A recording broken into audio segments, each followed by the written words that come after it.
સમગ્ર વિશ્વમાં સંપ અને શાંતિ સ્થપાય તે માટે પણ આપણી પાસે રોજ પ્રાર્થના કરાવતા આવ્યા છે. કારણ કે સ્વામીશ્રીના અંતરમાં માનવ માત્ર માટે કરુણા છે. તેઓ સૌનું ભલું ઈચ્છે છે. તેથી જ ગઈકાલથી ઈરાન, અમેરિકા અને ઇઝરાયલ વચ્ચે ફાટી નીકળેલા ભીષણ યુદ્ધથી સ્વામીશ્રીનું હૈયું ખૂબ જ વ્યથિત અને દ્રવિત થઈ ઉઠ્યું છે.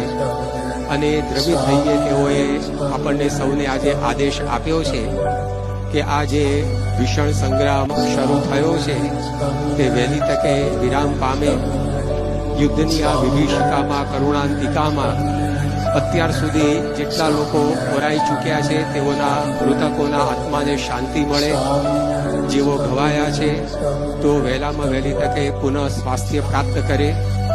આ યુદ્ધ દરમિયાન કરોડોની માલ મિલકતને જે નુકસાન થઈ રહ્યું છે એ વહેલામાં વહેલી તકે ભરપાઈ થાય. યુદ્ધ દરમિયાન જે લોકોએ પોતાના સ્વજનો, લાડકવાયા ગુમાવ્યા છે તેઓને આપત્તિ સહન કરવાનું બળ મળે. સર્વત્ર સુખ, શાંતિ અને સંવાદિતા વહેલામાં વહેલી તકે સ્થપાય અને યુદ્ધને કારણે જે જનજીવન ખોરવાયું છે તે પુનઃ ધબકતું થઈ જાય. તેવા માટે સ્વામીશ્રી આપણને સૌને ગુરુ પ્રાર્થના કરવાનો આદેશ આપ્યો છે. તો આ સંકલ્પની, આ પ્રાર્થનાની પરિપૂર્તિ માટે પણ હવે આપણે સૌ સ્વામિનારાયણ મહામંત્રની ધૂનમાં જોડાઈએ.